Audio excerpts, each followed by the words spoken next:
Complete book जिसमें आपके total 16 chapter हैं। तो मैं आज के इस वीडियो में मैं आपको चैप्टर 1 से चैप्टर 16 तक के जो नोट्स हैं पूरी बुक के वो इस वीडियो में मैं आपको देने वाला हूं।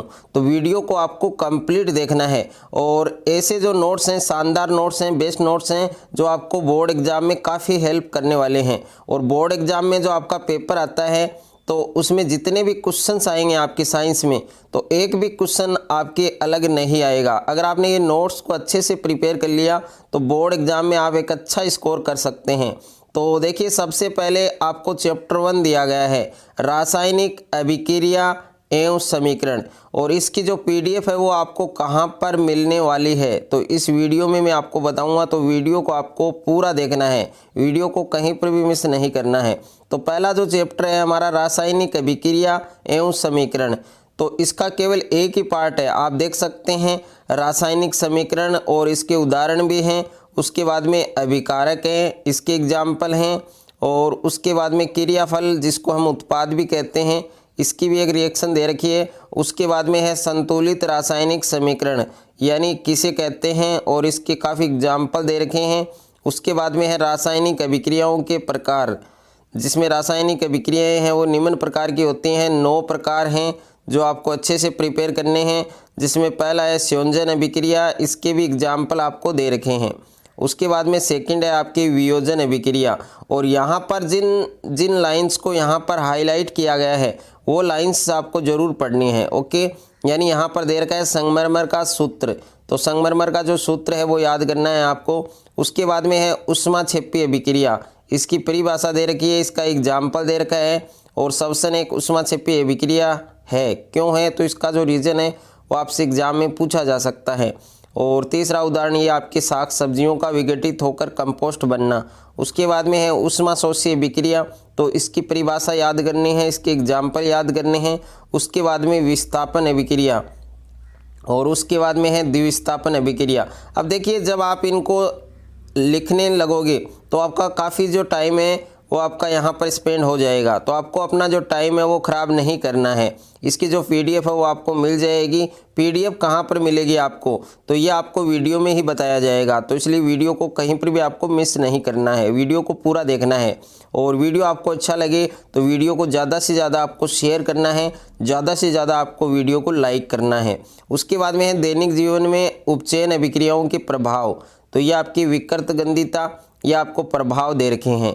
उसके बाद में आप देख सकते हैं दूसरा चैप्टर आपके सामने आ चुका है, जिसका पहला पार्ट आ चुका है अम्ल, क्षार और लवण यानी एसिड, बेस और साल्ट। ओके, और जिसमें अम्ल दे रखा है, अम्ल के गुण दे रखे हैं, इसके उदाहरण दे रखे हैं। उसके बाद में कुछ प्राकृतिक पदार्थों में पाए जाने वाले अम्ल, उसके बाद में ये क्षार है, और इसको यहाँ पर हाईलाइट किया गया है। तो हाईलाइट में जो चीज़ है वो सारी चीज़ें इंपॉर्टेंट हैं। और उसके बाद में है सूचक यानी सूचक की परिभाषा, इंडिकेटर की परिभाषा, और सूचक के प्रकार, तो सूचक 3 प्रकार के होते हैं, प्राकृतिक और संश्लेषित सूचक और गंधीय सूचक। इनके जो परिभाषा है, इनके एग्जाम्पल हैं वो आपको याद करने हैं। उसके बाद में है अम्लों के गुणधर्म यानी अम्लों के 4 गुणधर्म याद करने हैं, क्षारकों के 4 गुणधर्म याद करने हैं आपको। उसके बाद में अम्लों की धातुओं के साथ अभिक्रिया तो किस प्रकार से होती है वो आप देख सकते हैं। और उसके बाद में क्षारों की धातुओं के साथ अभिक्रिया, धातु कार्बोनेट के अम्ल के साथ अभिक्रिया, और धातु हाइड्रोजन कार्बोनेट के अम्ल के साथ अभिक्रिया। और उसके बाद में है उदासीनीकरण अभिक्रिया, तो इसकी परिभाषा और इसके एग्जाम्पल आपको याद करने हैं। और उसके बाद में अम्लों के साथ जो धात्विक ऑक्साइड है उनकी रिएक्शन, और क्षारक के साथ अधात्विक ऑक्साइड की अभिक्रिया आपको याद करने हैं। उसके बाद में दूसरा पार्ट आपके सामने आ चुका है चैप्टर नंबर 2 का अम्ल, क्षार और लवण, और जिसमें तनुकरण है, इसकी परिभाषा, पीएच स्केल, ये काफ़ी इंपॉर्टेंट है। इससे 1 या 2 क्वेश्चन हर बार बोर्ड एग्जाम में पूछे जाते हैं। तो पीएच स्केल को मैंने बहुत ही डिजाइन से यहाँ पर लिखा है, तो इसको कंप्लीट आपको तैयार करना है, एक भी चीज़ आपको इसमें नहीं छोड़नी है।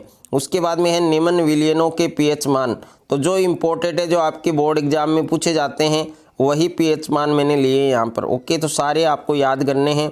उसके बाद में है प्रबल अम्ल, दुर्बल अम्ल, प्रबल क्षार, दुर्बल क्षार, यहाँ से भी आपके क्वेश्चन एग्जाम में पूछा जाता है। उसके बाद में है एसिड रेन, अम्लीय वर्षा, जो काफ़ी बार एग्जाम में पूछी जा चुकी है, अम्लीय वर्षा के कुप्रभाव। और उसके बाद में दैनिक जीवन में पीएच का क्या महत्व है, तो काफ़ी महत्व यहाँ पर दे रखे हैं, तो ये आपको अच्छे से याद करने हैं। उसके बाद में है कुछ प्राकृतिक अम्ल, यानी सिरका, दही, संतरा, नींबू, इमली, चिंटी का डंक, टमाटर, नेटल का डंक, इनमें कौन कौन से अम्ल उपस्थित होते हैं।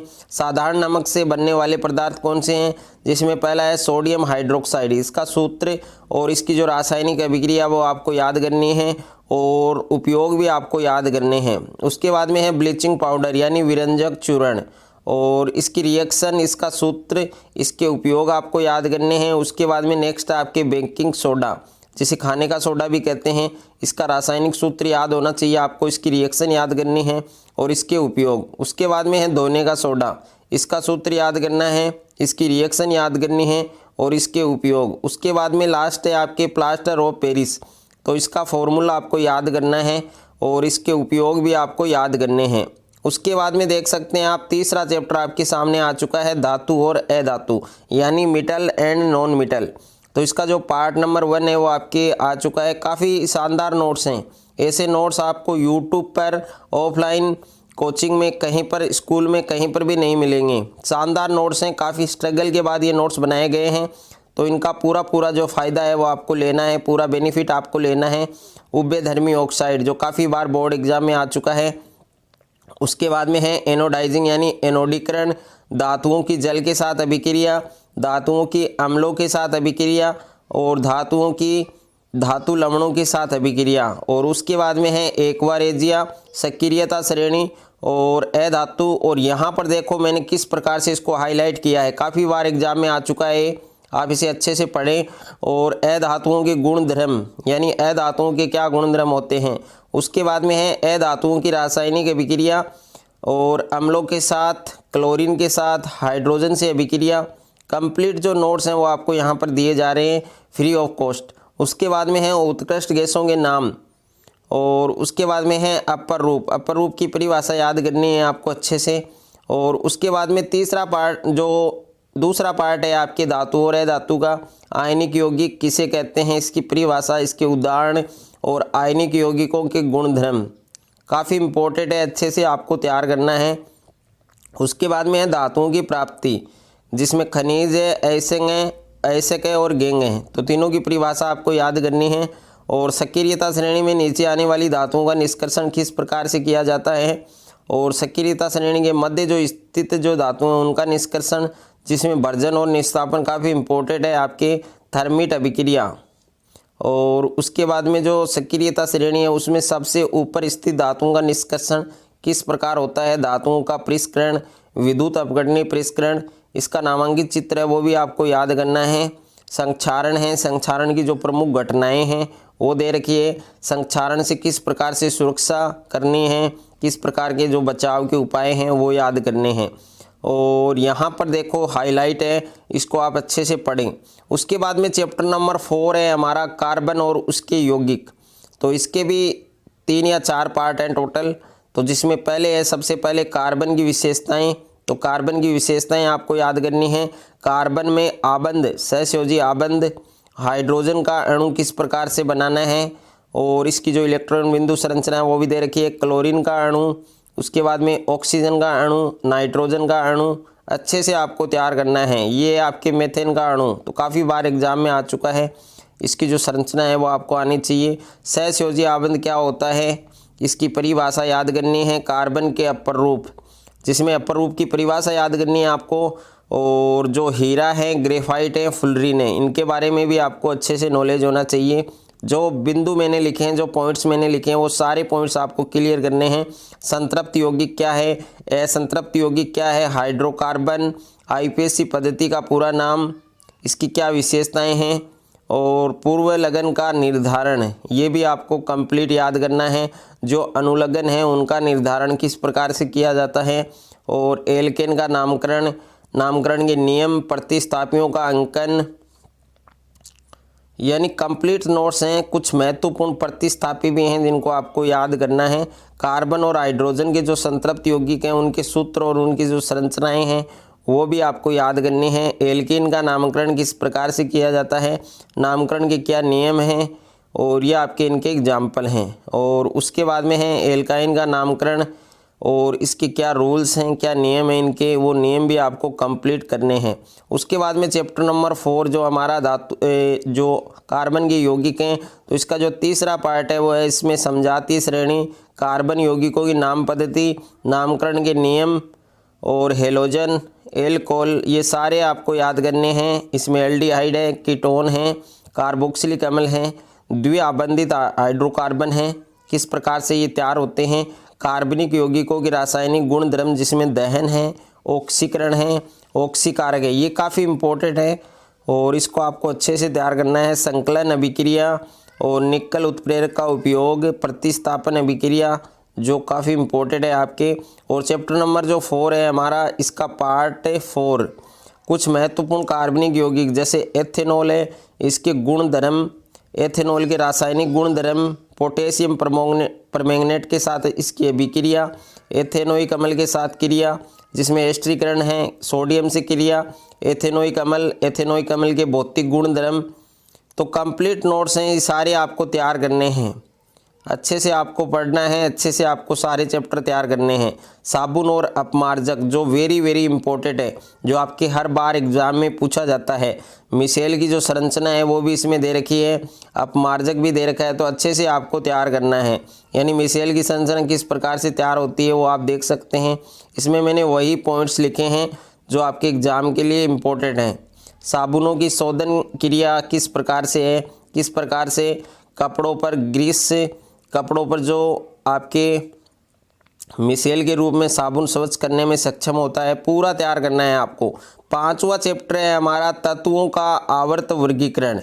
तो इसका पहला पार्ट आप देख सकते हैं, अव्यवस्थित को व्यवस्थित करना, डोबेराइन का त्रिक नियम और महत्वपूर्ण तथ्य दे रखा है इसमें, ये भी आपको पढ़ना है। न्यूलैंड का अष्टक सिद्धांत और इसके दोष दे रखे हैं। मेंडलीफ की आवर्त सारणी आपको दे रखी है, अच्छे से आपको पढ़नी है। मेंडलीफ की मूल आवर्त सारणी और इसमें लघुत्तम आवर्त पूरा पढ़ना है आपको, इसमें एक भी पॉइंट्स को आपको नहीं छोड़ना है। मेंडलीफ की आवर्त सारणी की क्या उपयोगिता है और उसके बाद में मेंडलीफ की आवर्त सारणी की क्या सीमा है, जिसमें हाइड्रोजन का स्थान और दुर्लभ मृदा तथा ट्रांस यूरेनिक तत्वों का स्थान, अक्रिय जो गैस हैं उनका स्थान, और उसके बाद में नेक्स्ट है समस्थानिकों का स्थान। और उसके बाद में चैप्टर नंबर 5 जिसका पार्ट 2 है हमारा आधुनिक आवर्त सारणी, इसके क्या गुण धर्म हैं और आधुनिक आवर्त सारणी के क्या लाभ हैं, क्या इनकी कमियां हैं। तो आधुनिक आवर्त सारणी की कमियां भी यहाँ पर दे रखी हैं, 2 कमियां हैं, अच्छे से आपको पढ़नी है। आधुनिक आवर्त सारणी की क्या प्रवृत्ति है, जिसमें संयोजकता, परमाणु आकार, आवर्त में परिवर्तन, वर्ग में परिवर्तन, धात्विक और अधात्विक गुण, और ये आपके नोट है, तो इसको भी आप कंप्लीट पढ़ें। उसके बाद में चैप्टर नंबर 6 हमारा जैव प्रक्रम। तो इसका पार्ट नंबर 1 आप देख सकते हैं, सजीव क्या है, सजीवों के क्या लक्षण हैं, निर्जीव। उसके बाद में जैव प्रक्रम की 2 प्रकार से इसमें डेफिनेशन दे रखी है। जीवन के अनुरक्षण के लिए जो आवश्यक प्रक्रम है वो आपको दे रखा है। सबसे पहले पोषण है, यानी भोजन, पोषण की आवश्यकता, सजीव अपना भोजन कैसे प्राप्त करते हैं, स्वपोषी और विषमपोषी क्या हैं, तो ये पूरा आपको कंप्लीट दे रखा है यहाँ पर। उसके बाद में है प्रकाश संश्लेषण। प्रकाश संश्लेषण की प्रक्रिया निम्नलिखित 3 चरणों में पूरी होती है, तो वो चरण भी आपको याद करने हैं। उसके बाद में है स्टोमेटा यानी रंध्र, तो रंध्र है वो किस प्रकार से खुलते हैं। और विषमपोषी पोषण, शाकाहारी, मांसाहारी, मृतपोषी, सर्वाहारी, परजीवी, ये भी आपको कंप्लीट तैयार करना है। उसके बाद में है जीव अपना पोषण कैसे प्राप्त करते हैं, अमीबा में पोषण किस प्रकार से होता है, पैरामीशियम में पोषण किस प्रकार से होता है, और एक कोशिकीय जीवों के नाम है अमीबा, पैरामीशियम। उसके बाद में दूसरा पार्ट है, इसमें मनुष्य में पोषण यानी मानव पाचन तंत्र दे रखा है, और आहार नाल, इसके प्रमुख जो भाग हैं, अंग हैं, उनके बारे में आपको अच्छे से याद करना है। पाचक एंजाइमों के कार्य, ये कार्य भी आपको याद करने हैं। उसके बाद में लीवर के क्या कार्य हैं, श्वसन के प्रकार, जिसमें वायवीय श्वसन और अवायवीय श्वसन, ये काफ़ी इम्पोर्टेंट है आपके एग्जाम के लिए, इनमें अंतर है वो पूछा जाता है। एटीपी का पूरा नाम, और पौधों में श्वसन क्रिया किस प्रकार से होती है, जंतुओं में श्वसन किस प्रकार से होता है, तो ये कंप्लीट आपको तैयार करना है। तीसरा पार्ट है मनुष्य में श्वसन, तो मनुष्य में श्वसन श्वसन मार्ग, नासा मार्ग, ग्रसनी, स्वरयंत्र और ट्रेकिया और श्वसनी, फेफड़े, मनुष्य में श्वासोच्छ्वास जिसमें निःश्वसन दे रखा है, उच्च श्वसन दे रखा है, ये भी आपको याद करना है। और वहन यानी मानव में वहन, तो तरल भाग प्लाज्मा, हृदय का नामांकित चित्र, और उसके बाद में परिसंचरण तंत्र है, ये भी आपको कंप्लीट याद करना है। रक्त है प्लाज्मा जिसमें रुधिर कणिकाएं, और उसके बाद में है आरबीसी जिसको एरिथ्रोसाइट कहते हैं, और डब्ल्यूबीसी जिसको ल्यूकोसाइट कहते हैं, बिंबाणु प्लेटलेट्स जिसको थ्रोम्बोसाइट कहते हैं। ये कंप्लीट आपको तैयार करनी है। उसके बाद में परिसंचरण तंत्र, खुला परिसंचरण तंत्र और बंद परिसंचरण तंत्र। उसके बाद में नलिकाएं, रुधिर वाहिकाएं, धमनी और शिरा में आपको अंतर है वो याद करना है, यानी धमनी और जो शिरा है उसमें आपको अंतर भी याद करना है। यह आपके लास्ट पार्ट है इस चैप्टर का, रक्तदाब के प्रकार, जिसमें प्रकुंचन दाब है और अनुशीतलन दाब है, और जो पादप हैं उनमें परिवहन किस प्रकार से होता है, जाइलम फ्लोएम, ये काफ़ी इंपॉर्टेंट है आपके लिए। जल का परिवहन किस प्रकार से होता है, भोजन तथा दूसरे पदार्थ हैं उनका ट्रांसफर किस प्रकार से होता है, उत्सर्जन, मानव में उत्सर्जन जिसमें वृक्क दे रखा है, मूत्र वाहिनियाँ दे रखी है, मूत्राशय दे रखा है, मूत्र मार्ग दे रखा है, वृक्काणु या नेफ्रॉन क्या है, और अपोहन क्या है यानी कृत्रिम वृक्क अपोहन। और उसके बाद में जो पादप हैं उनमें उत्सर्जन, तो पादपों में उत्सर्जन है वो किस प्रकार से होता है, तो ये आपको देखो कंप्लीट आपको तैयार करना है। उसके बाद में जो अगला चैप्टर है हमारा चैप्टर नंबर 7 है, नियंत्रण और समन्वय। तो इसके भी 2 पार्ट हैं जिसमें नियंत्रण और समन्वय और उद्दीपक, उसके बाद में तंत्रिका तंत्र, तंत्रिका उत्तक, तंत्रिका कोशिका और न्यूरॉन की संरचना, ये काफ़ी इंपॉर्टेंट है। और उसके बाद में है ग्राही के प्रकार और तंत्रिका कोशिका के भाग, एक्सोन, तंत्रिका कोशिका के प्रकार, संवेदी तंत्रिका कोशिका, प्रेरक तंत्रिका कोशिका और बहुध्रुवी तंत्रिका कोशिका, और तंत्रिका कोशिका के क्या कार्य हैं।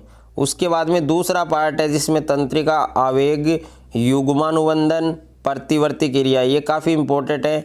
और उसके बाद में प्रतिवर्ती चाप, ये भी वेरी इंपॉर्टेंट है। मानव मस्तिष्क, इसका नामांकित चित्र काफ़ी बार आपकी बोर्ड एग्जाम्स हैं उसमें काफ़ी बार पूछा जा चुका है, तो अच्छे से आपको ये तैयार करना है। तंत्रिका उत्तक है वो कैसे कार्य करता है, पादपों में समन्वय किस प्रकार से होता है, कुछ इंपॉर्टेंट क्वेश्चंस भी मैंने ले रखे हैं वो भी आपको याद करने हैं।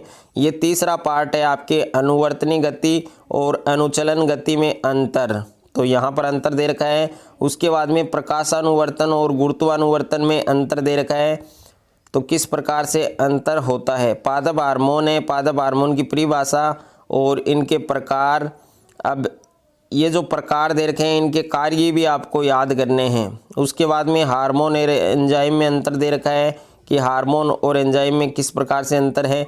अंतःस्रावी ग्रंथियों और बहिःस्रावी ग्रंथियों में अंतर दे रखा है, तो ये भी आपको याद करना है।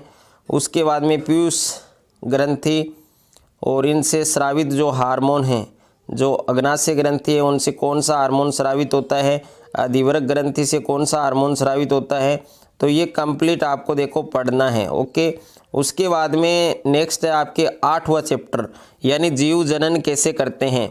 तो जीव किस प्रकार से जनन करते हैं, तो जनन की परिभाषा, डीएनए का पूरा नाम, डीएनए की प्रतिकृति बनाना जनन के लिए क्यों आवश्यक है और विभिन्नता का क्या महत्व है, एकल जीवों में जनन की विधि, अलैंगिक जनन दे रखा है, विखंडन दे रखा है, द्विविखंडन दे रखा है, बहुविखंडन दे रखा है, पुनरुद्भवन या पुनर्जनन क्या है, मुकुलन, कायिक प्रवर्धन, बीजाणु जनन, कंप्लीट है आपको कंप्लीट पढ़ना है। उत्तक संवर्धन क्या है, और उसके बाद में दूसरा पार्ट है जिसमें लैंगिक जनन है।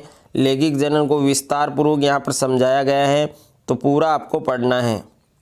उसके बाद में एकलिंगी पुष्प है, उभयलिंगी पुष्प हैं और पुष्प के भाग हैं, पुष्प के विभिन्न भाग और उनके कार्य, जिसमें बाह्य दलपुंज, पुंकेसर, स्त्री कैंसर। और सभी चैप्टर के जो नोट्स हैं वो आप आराम से खरीद सकते हैं पीडीएफ के रूप में। तो ये जो नंबर आपको दिए गए हैं इन नंबर से आप संपर्क कर सकते हैं, या फिर आपको नोट्स कैसे परचेज करने हैं पीडीएफ के रूप में, तो संपूर्ण जो डिटेल है वो आपको डिस्क्रिप्शन में मिल जाएगी।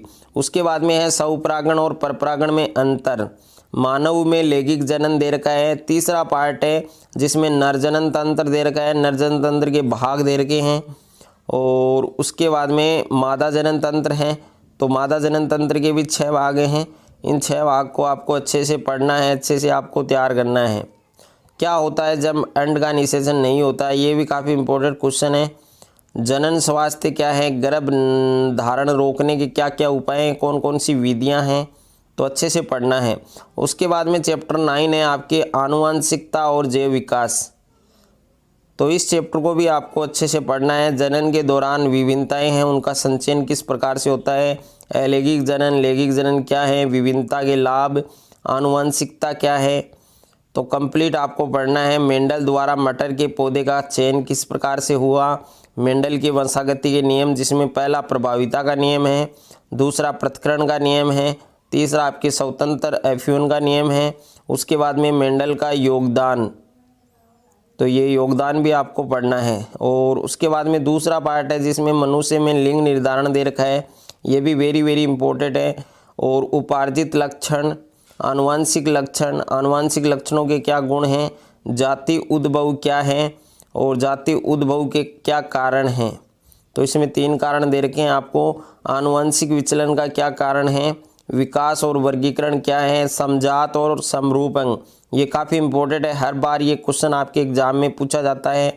जीवाश्म क्या होते हैं और जीवाश्म कौन सी विधि से इसका पता लगाया जाता है, तो ये भी दे रखा है। विकास के चरण दे रखे हैं, आँख का विकास किस प्रकार से हुआ, पंखों का विकास किस प्रकार से हुआ, मानव विकास दे रखा है। उसके बाद में चैप्टर 10 है आपके फिजिक्स का, प्रकाश का परावर्तन तथा अपवर्तन। तो बेस्ट जो तैयारी है वो कर सकते हैं नोट्स की मदद से आप, और काफ़ी एक अच्छा स्कोर आप साइंस में कर पाओगे। प्रकाश का परावर्तन क्या है, इसके क्या प्रकार हैं, और इम्पोर्टेंट जो फैक्ट हैं वो भी याद करने हैं आपको। परावर्तन के क्या नियम हैं, समतल दर्पण से बने प्रतिबिंब की क्या विशेषताएं होती हैं, समतल दर्पण की फोकस दूरी कितनी होती है, समतल दर्पण का आवर्धन क्या होता है, पार्श्व परावर्तन या उत्क्रमण क्या है, गोलीय दर्पण 2 प्रकार के होते हैं, अवतल और उत्तल दर्पण। दर्पण से संबंधित कुछ परिभाषाएं दे रखी हैं जो काफ़ी बार आपके एग्जाम में पूछी जाती हैं, तो कंप्लीट आपको पढ़नी है। गोलीय दर्पण से प्रतिबिंब बनने के क्या नियम हैं, ये नियम भी आपको याद करने हैं। दूसरा पार्ट है आपका जिसमें अवतल दर्पण से प्रतिबिंब बनने की स्थितियाँ, ओके, तो ये सभी स्थितियाँ आपको अच्छे से याद करनी है। उत्तल दर्पण से बनने प्रतिबिंब की क्या स्थितियाँ होनी चाहिए, दर्पणों के उपयोग, जिसमें अवतल दर्पण के उपयोग दे रखे हैं, उत्तल दर्पण के उपयोग दे रखे हैं, ये आपको याद करने हैं। गोलीय दर्पणों द्वारा परावर्तन के लिए चिन्ह परिपाटी याद करनी है आपको। दर्पण का क्या सूत्र है और इसका आवर्धन क्या है, आवर्धन की परिभाषा, इसका सूत्र, ये आपको याद करना है। और उसके बाद में तीसरा पार्ट है जिसमें प्रकाश का अपवर्तन दे रखा है, कंप्लीट आप पढ़ सकते हैं यहाँ से। कांच के आयताकार स्लैब से अपवर्तन किस प्रकार से होता है, अपवर्तन के क्या नियम हैं, अपवर्तनांक क्या है और इसका क्या फार्मूला है। और उसके बाद में नेक्स्ट है आपके, अच्छे से आपको इनको पढ़ना है। उसके बाद में है जो पार्ट नंबर 4 है, उसमें लेंस दे रखा है, लेंस के प्रकार दे रखे हैं, उत्तल लेंस और अवतल लेंस, और लेंस से संबंधित परिभाषाएं दे रखी हैं जो काफ़ी बार एग्जाम में आपकी पूछी जाती हैं, तो सभी जो परिभाषाएं हैं वो आपको याद करनी है। उसके बाद में उत्तल लेंस द्वारा प्रतिबिंब बनने की क्या स्थितियां हैं, तो ये स्थितियां भी आपको अच्छे से याद करनी हैं। और उसके बाद में गोलीय लेंसों के लिए चिन्ह परिपाटी, लेंस सूत्र, इनका आवर्धन, ये भी आपको याद करना है। लेंस की क्षमता, इसका जो मात्रक है वो याद करना है, इसका फॉर्मूला याद करना है आपको। और उसके बाद में चैप्टर 11 है आपके मानव नेत्र तथा रंग बिरंगा संसार, तो इसका पार्ट नंबर आप देख सकते हैं 1, जिसमें मानव नेत्र को अच्छे से समझाया गया है, मानव नेत्र के विभिन्न भाग और उनके कार्य, और जिसमें पुतली, रेटिना, दूरबिंदु, निकट बिंदु काफ़ी इंपॉर्टेंट है आपके। समझन क्षमता, ये हर बार आपके एग्जाम में पूछी जाती हैं। दृष्टि दोष तथा उनका संशोधन, ये भी आपके 1 या 2 दृष्टि दोष हर बार आपके एग्जाम में पूछे जाते हैं, तो कंप्लीट आपको पढ़ना है, ओके, एक भी पॉइंट्स को आपको नहीं छोड़ना है। उसके बाद में दूसरा पार्ट है आपके प्रिज्म से प्रकाश का अपवर्तन किस प्रकार से होता है, प्रिज्म क्या होता है, तो और विचलन कोण क्या है, वर्ण विक्षेपण क्या है, और प्रिज्म द्वारा प्रकाश का जो वर्ण विक्षेपण है वो किस प्रकार से होता है। उसके बाद में है प्रिज्म के द्वारा प्रकाश के वर्ण विक्षेपण का क्या कारण है, तो ये रीजन भी आपको पढ़ना है। इंद्रधनुष क्या है, इंद्रधनुष कैसे बनती है। और तीसरा पार्ट है वायुमंडलीय अपवर्तन, जिसमें वायुमंडलीय अपवर्तन का कारण दे रखा है और इसके उदाहरण दे रखे हैं। तारे हैं वो क्यों टिमटिमाते हैं, और ग्रहों का न टिमटिमाना, अग्रिम सूर्योदय तथा विलंबित सूर्यास्त, प्रकाश का प्रकीर्णन दे रखा है, इसकी तीव्रता दे रखी है, इसका फार्मूला दे रखा है, और टिंडल प्रभाव दे रखा है। जो इम्पोर्टेंट है आपके स्वच्छ आकाश का नीला रंग, ये भी आपको दे रखा है।